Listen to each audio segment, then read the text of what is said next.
Hey guys, this is Poet Spice, and I am here for this month's edition of Embellishments on the 11th, hosted by Deb Hauk. The links will be in the description box below for everybody who's participating and so forth, so that you can see that.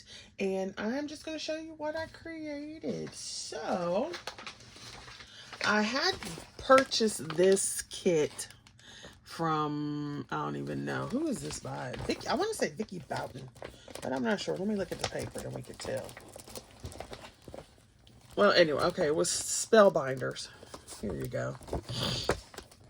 It was Santa Lane Spellbinders. That's what this is. Christmas kit from a couple years ago. I don't remember if it was last year or a couple years ago.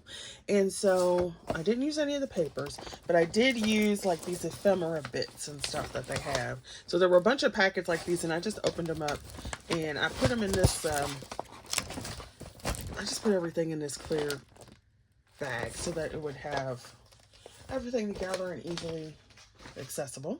I used that, and then I pulled out, I might have put them back. Did I put it back?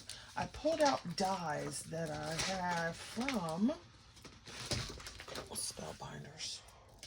I might have put them back. Didn't want to show you them though, but I guess I'll put them back, and now I can't find where I put them. So anyway, you can see the shape. It's ridiculous because I had them out. Don't you hate that? You're like, okay, I left stuff out so it'll be available, and then when you need it, it's not available. Oh, here we go. It got squished. There we go. So these dies, I think these are Sizzix dies. I made a long time ago. This is one of my favorite tag dies. I just love this shape. And so I dug it out of the vault and I created 2 tags with that and some scrap paper as well as some of those ephemera pieces. So I did 2 tags, and I'm debating on whether I want to put this string on here or not.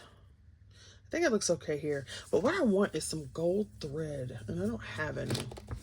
So anyway, so here you can see my project. I just took that and layered it up 3 times. So I took this one, and then I did this one on the inside to layer it up 3 times. And then all these pieces are from that collection. And then I don't have anything on the back. And then the papers were just from my stash. And then I did this one, which same layering. And then they had these. I kind of wish I had popped them up or something. I might go back and put some glitter on them just to make them shine a little bit. But those are my 2 tags. So definitely go check out the other ladies who are participating. And don't forget that you can participate using the hashtag. All right, see you guys later. Thanks for watching.